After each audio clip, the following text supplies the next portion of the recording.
নমস্কার। আজকে চলুন মনের মধ্যে শান্তি কিভাবে আনবেন। শান্তি তো মনের মধ্যে যদি শান্তি না থাকে তো কোনো কিছু হয় না। এই মনের মধ্যে শান্তি আনার উপায় আমি অবশ্যই ভিডিওর মধ্যে বলে দেব। অল্প ধৈর্য ধরে শুনে নেন। আর আমার চ্যানেলে যারা এসেছেন তাদেরকে ধন্যবাদ। আর আসল কথা কি জানেন না, আমি ভিডিও হয়তো খুব ভালোভাবে বানাই না, কারণ আমার ভিউজ হয় না। হয়তো ২-১০ জন দেখবে বা ৫ জন কি ৭ জন। এই জন্য আমার ভালোভাবে যেমন আমার জুটেছে সেইভাবেই আমি ভিডিও কিন্তু বানাই। ভিউজ না হওয়ার কারণে আমি কোনো কিছু করতে পারছি না। আজ থেকে নয়, আমি আজ ২-৩ বছর থেকে আছি ইউটিউবে, কিন্তু ছাড়ি ভিডিও, কিন্তু ভিউজ আমার হয় না। তাই যদি আপনি ভিডিওটা দেখেন তো অবশ্যই একটা লাইক আর চ্যানেলটা সাবস্ক্রাইবার করবেন। যদি আপনার ভালো লাগে তবেই, আর না লাগে তো করার কোনো প্রয়োজন নাই। তো চলুন মনের মধ্যে শান্তি কিভাবে আনবেন। দেখুন, সর্বপ্রথম আমাদেরকে মানুষ জন্ম দিচ্ছে ভগবান, তাই তো?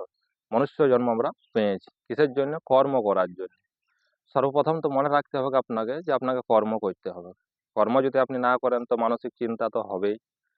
কর্ম না করলে অনেক কিছু প্রবলেম হবেই, এগুলো সবাই জানে, তাই তো? যেমন অনেকই গ্রামে আছে দেখবেন যে সবাই বসে বসে সারাদিন টোপাই করছে, কোনো কর্ম করে নাই।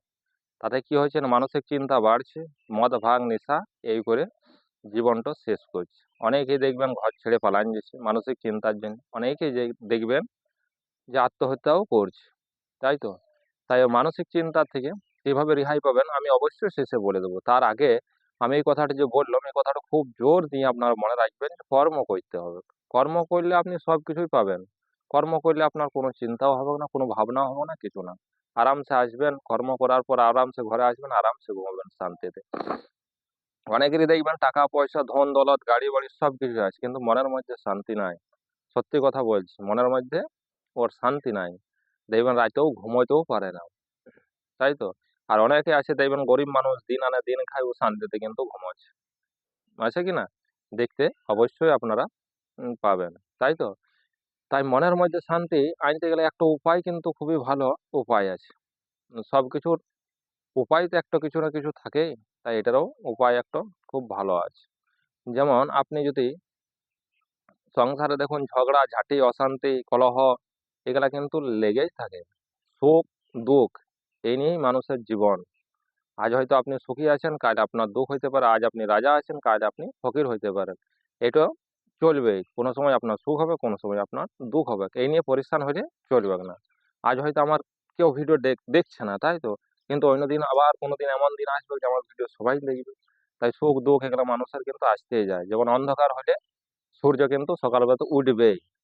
অন্ধকার কিন্তু চিরজীবন থেকে যাবে না। সেমনি যদি আপনার সুখ আজ আছে, তো কাল দুঃখ আপনার হইতে পারে। আর কাল যদি দুঃখ আছে তা আপনার সুখ অবশ্যই হইতে পারে। ঠিক আছে? তো বেশি কথা বাড়াইলে লাভ নাই। চলুন মেন কথাতে আসি। যেমন মনের শান্তি কোথায় পাবেন আমি বলে দিচ্ছি। আমি এটা কোনো শাস্ত্র থেকে বলছি না, নিজে অনুভব করেছি, নিজে আগে করেছি, নিজে আগে সবকিছু যাচাই করে নিয়েছি, তারপরেই আপনাদেরকে বলছি। দেখুন, মনের শান্তি আনতে গেলে একটা জিনিস আপনারা মনে রাখবেন, সাধনা করতে হবে। যেখানেই করুন আর যেমন ভাবেই করুন, সংসার থেকেও হয়। সংসারে আপনি থাকুন, সংসারে কাজকর্ম সব করুন, আমি কিচ্ছু করতে বাধা দিই নাই। সব কিছু করুন। যদি পারেন তো ৫ মিনিট আপনি সাধনাতে বসুন। যেটা আপনার পছন্দ লাগবে, যাকে আপনার যে মন্দিরে আপনি গিয়ে বসবেন, যে নাম আপনার পছন্দ লাগবে, ঠিক আছে? রাম, রাম করবে যখন তাই, রাধা, রাধা, কৃষ্ণ, কৃষ্ণ, যে কিছু শিব, শিব, যেটা আপনার চয়েস লাগবে সেটা আপনি সময় দিবেন। সর্বপ্রথম শুরু করবেন ৫ মিনিট থেকে। ৫ মিনিট করার পর আপনি ১০, এমনিভাবে আস্তে, আস্তে বাড়াবেন ২৫, ২৪ মিনিট। ২৪ মিনিট আপনি দাঁড় করাবেন। ২৪ ঘন্টায় অন্ততপক্ষে ২৪ মিনিট দিবেন। সাধনা করলে আপনি উপকার কি পাবেন? সাধনা করলে আপনার এই মানসিক চিন্তা থেকে দূর হয়ে যাবে। আমি সত্যি কথা বলছি, 100% আমার কথাটা লিখে নিন। মনের মধ্যে আনন্দ জাগ্রত হবে। আর মনের আনন্দ যদি আপনি পান, তো ওর থেকে বড় জিনিস আর কিছু হয় না। আমার দেখুন টাকা পয়সা, গাড়ি বাড়ি, ধন দৌলত আমার কিছু নাই, কিন্তু মনের মধ্যে আনন্দটুকু আছে। সেইটুকুতেই হাসি মজাক করি, সেইটুকুতেই ভিডিও ফিডিও সবকিছু বানাই, সেইটুকুতেই আনন্দতেই থাকি। সারাদিন আনন্দতেই থাকি। মনের মধ্যে আনন্দ। তো আমি মনের মধ্যে আনন্দটা পেয়েছি কি করে? না সাধনা করে। তার জন্যই আমি তো আপনাদেরকে বলছি যে সাধনা অবশ্যই করবেন। সাধনা করলে আপনি সবকিছু পেয়ে যাবেন। আরেকটা কথা মনে রাখবেন, কর্ম অবশ্যই করবেন। যেমন আমাদের গ্রামে অনেক ছেলে বসে আছে সারাদিন। কি বলছে যে আমার ভালো লাগছে না। তো ভালো লাগবে কি করে? কর্ম কর কিছু, তবে তো ভালো লাগবে। তো তার জন্যই বলছি কর্ম আগে, তারপরে আপনি সাধনা করবেন। নিজের কর্তব্য সব পালন করবেন। তারপরে সময় থাকলে আপনি সাধনা করবেন। তাতে আপনার মানসিক চিন্তা আমি গ্যারান্টি দিচ্ছি দূর হবে।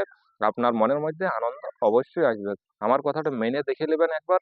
একদিন এই ৩ মাস মতন মেনে নেবেন। ৩ মাস, ৩ মাসেই আপনি বুঝতে পারবেন। তো বেশি ভিডিও বড় করে আমার কোনো লাভ নাই, কারণ আমার ভিউজ নাই। তাই এই ভিডিওটা আমার এই পর্যন্ত থাকলো। সবাই সুস্থ থাকবেন, ভালো থাকবেন। নমস্কার।